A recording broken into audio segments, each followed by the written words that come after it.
Alô, alô, alô, agora foi. Tá, beleza. Tá. Fala, povo, beleza? Tour de France 2019 segue sendo o melhor ou um dos mais malucos Tour de France dos últimos tempos.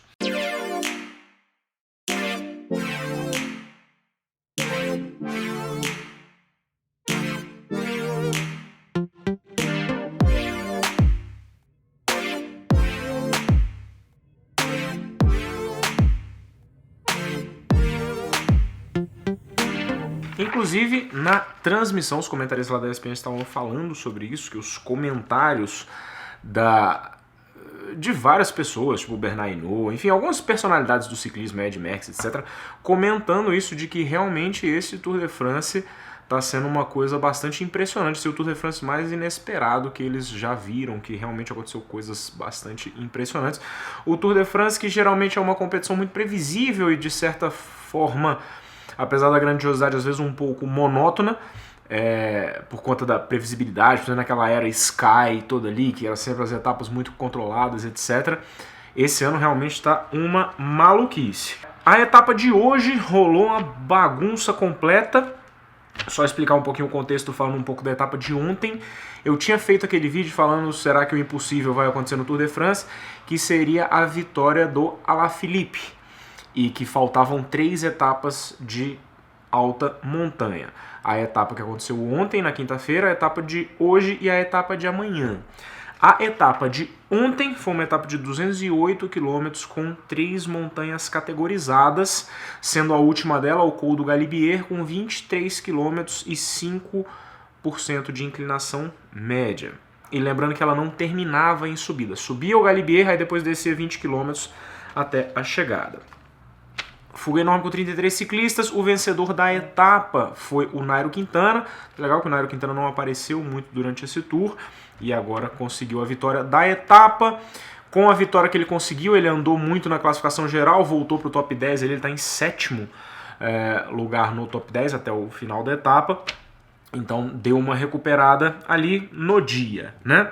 No grupo do camisa amarela, o Thomas e o Bernal, a equipe Ineos puxou no Galibier ali com força, mas não com tanta força que se esperava que a Ineos, que é a nova Sky, né, geralmente ela fazia nos outros Tour de France. Eles puxaram com força, mas não foi aquela coisa toda, tanto que ficou um grupo grande, e os ataques realmente começaram a acontecer ali faltando 2 km para o final.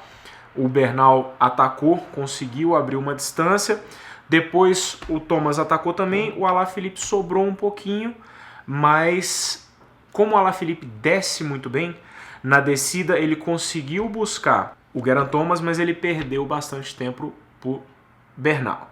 Então beleza, acabou a etapa de ontem com a seguinte configuração. O Alaphilippe ainda na camisa amarela com 1 minuto e 30 para o Bernal, que assumiu a segunda colocação, que era do Geraint Thomas, e o Geraint Thomas ainda no mesmo 1 minuto e 35 do Alaphilippe. Aí etapa de hoje 126 km, com 5 subidas categorizadas, mas na verdade as últimas 2 que eram realmente difíceis, que era uma montanha HC, que era o Col de Isaran, e a última subida que não aconteceu. Eu nem anotei o nome dela aqui porque ela não aconteceu. Primeira coisa ruim para os franceses, Thibaut Pinot abandonou com 40 km. Ele acertou a perna, parece no guidão, na etapa 17, e aí ficou doendo, aí foi piorando, e ele acabou abandonando, não estava conseguindo fazer força hoje. Terminou bastante triste, saiu chorando lá, etc. Enfim, bom, dá para imaginar um cara desse nível a poucos segundos do pódio do Tour de France tendo que abandonar. E aí eles foram subir esse tal do Col do Iseran aí. Aí hoje a Ineos fez o trabalho de esmerilhamento mesmo. Os caras começaram a acelerar muito forte, foi picotando todo mundo. Nibali sobrou. Na verdade o Nibali estava na fuga, que tinha uma fuga na frente, mas passou, sobrou também. O Nairo Quintana sobrou, os escaladores, Romain Bardet, enfim. E isso é até muito impressionante, o que eu estou achando muito impressionante do Alaphilippe, porque mas falar, o Alaphilippe não vai vencer o Tour porque tem os escaladores. Só que ele tá sobrando depois da maioria dos escaladores. Ele realmente está conseguindo subir muito, porque tem muito escalador puro que está sobrando antes dele. Então esse poder da camisa amarela aí realmente está funcionando bem para ele. Mas a equipe Ineos, além de botar um passo muito forte nessa subida, eles começaram os ataques mais cedo. Porque depois do topo dessa montanha, você tinha uma descida de 30 km até a subida final, que tinha 7 km. Como eles viram no dia anterior que se abrisse pouca vantagem, o Alaphilippe, como ele desce muito, ele buscava na descida, eles começaram a atacar antes. Então, faltando 6 km para o final da montanha, eles já começaram a atacar. Atacou primeiro o Thomas, abriu um pouquinho, o pessoal buscou, e aí logo depois atacou o Bernal, ninguém deu conta, Thomas atacou de novo, e aí o Alaphilippe sobrou. O Alaphilippe cruzou o topo da montanha, 1 minuto mais ou menos atrás do Thomas e 2 minutos atrás do Bernal. Lembrando que ele tinha 1 minuto e 30 de folga, ou seja, nesse momento ele perdeu a camisa amarela. Eles estavam descendo, o Alaphilippe estava descendo que nem uma bala para tentar recuperar um pouco de tempo nessa descida de 30 km, era uma descida muito técnica. E aí eles começaram a filmar uma parte para frente da pista que estava com neve, muita terra, muita coisa, uma confusão. E aí, logo depois, os comissários da prova começaram a pedir para os ciclistas desacelerarem. Começaram a avisar, porque falou, ó, parou, etc. E aí ficou aquela confusão, o que aconteceu? Os caras encerraram a prova no meio do caminho porque teve um deslizamento de neve e tipo, uma avalanche de pedra e lama, etc. que bloqueou a pista e pararam a etapa, porque não tinha como passar. Tinha 40 centímetros de lama com pedra no meio da estrada, os caras estavam chegando, não tinha como, encerraram naquele momento, e aí no momento que eles decidiram encerrar, eles contaram o tempo de cada um ali.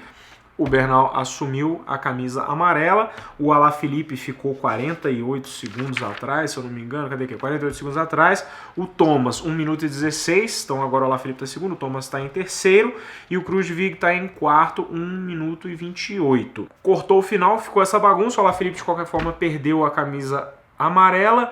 Por um lado foi bom para ele, porque na última subida talvez ele tomasse mais tempo, mas ele não conseguiu recuperar mais tempo ou abrir tempo do Thomas na descida.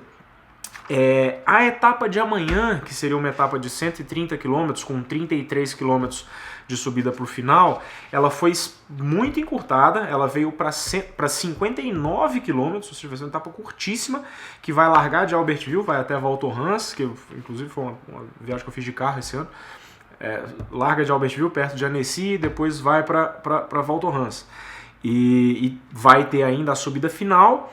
É uma etapa muito curta, então de certa forma favorece o Alaphilippe, porque quanto mais longo e difícil para ele. Então, nesse caso, talvez você veja uma agressividade ali no início.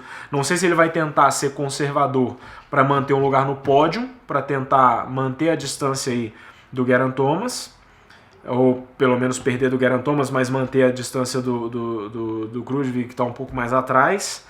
Então, enfim, temos que ver o que vai acontecer, se eles vão tentar recuperar a camisa amarela ou administrar isso aí para se manter no pódio, o que já seria uma coisa incrível para o ciclista com o perfil do Alaphilippe se manter no pódio. Então, vamos ver. Amanhã temos mais aí uma etapa maluca do Tour de France. E amanhã é a última etapa que existe disputa na camisa amarela, porque a etapa de domingo é só o desfile lá para Champs-Élysées. Então não tem disputa pela camisa amarela, é só a camisa verde, que eu acho que já está meio que dada para o Peter Sagan aí, seria o recorde dele, seria o recorde na verdade histórico, nunca ninguém venceu 7 camisas verdes do Tour de France. O Sagan aí, mais um número para o Sagan, né? Então é isso, sensacional, muito massa esse Tour de France.